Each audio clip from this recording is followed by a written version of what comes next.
હાફૂસ કેરીનું નામ પડતાની સાથે જ તેના મીઠા સ્વાદનો ખ્યાલ આવે છે, પરંતુ આ વર્ષ હાફૂસ કેરીની લિજ્જત માણનારા લોકોને નિરાશ થવું પડે તેમ છે, કેમ કે માર્ચ મહિનાની રેકોર્ડ બ્રેક કેમ કે ગરમીને કારણે આંબાનો મોટા ભાગનો મોર ખરી પડ્યો છે.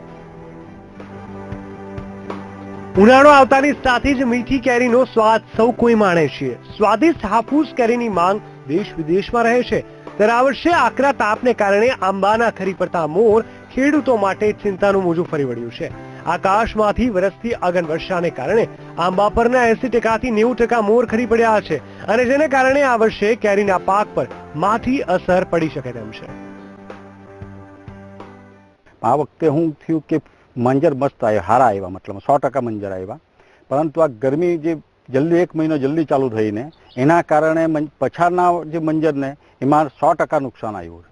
આગળના મંજર 10% હતા, એમાં કેરી છે નથી એવું નહીં, પણ પછાડના મંજરમાં 100% નુકસાન આવ્યું કે બધી સાફ થઈ ગઈ. તાપના હું ફેબ્રુઆરીની એન્ડમાં તાપ ચાલુ થઈ ગયો. આકરા તાપને કારણે હાફૂસ કેરીના પાકમાં 50 થી 70% નુકસાન થાય તેવી ભીતિ ખેડૂતો સેવી રહ્યા છે અને એક્સપોર્ટ ક્વોલિટીમાં 25 થી 30% પાક જ નીકળી શકે તેવું માનવામાં આવી રહ્યું છે. આપણે ત્યાં વલસાડ જિલ્લાની અંદર વલસાડી હાફૂસ ફેમસ છે. હવે જનરલી 2-3 વર્ષથી આપણે ત્યાં માવઠું પડે છે અને ગરમી ઠંડીનું પ્રમાણ રહે એના કારણે કેરીનો પાક સારો આવતો નથી. આ વર્ષે ઘણું સારું ફ્લાવરિંગ થયું અને એના કારણે સારી મબલક પાક ઉતરવાની શક્યતા હતી, પણ આ વર્ષે પણ માર્ચ મહિનાની અંદર ગરમીનું પ્રમાણ વધવાના કારણે સનસ્ટ્રોકનો પ્રોબ્લેમ અને ઠંડી ગરમી રહી, વાદળ થયા, એના કારણે કેરીના પાકમાં ઘણું નુકસાન થયું છે.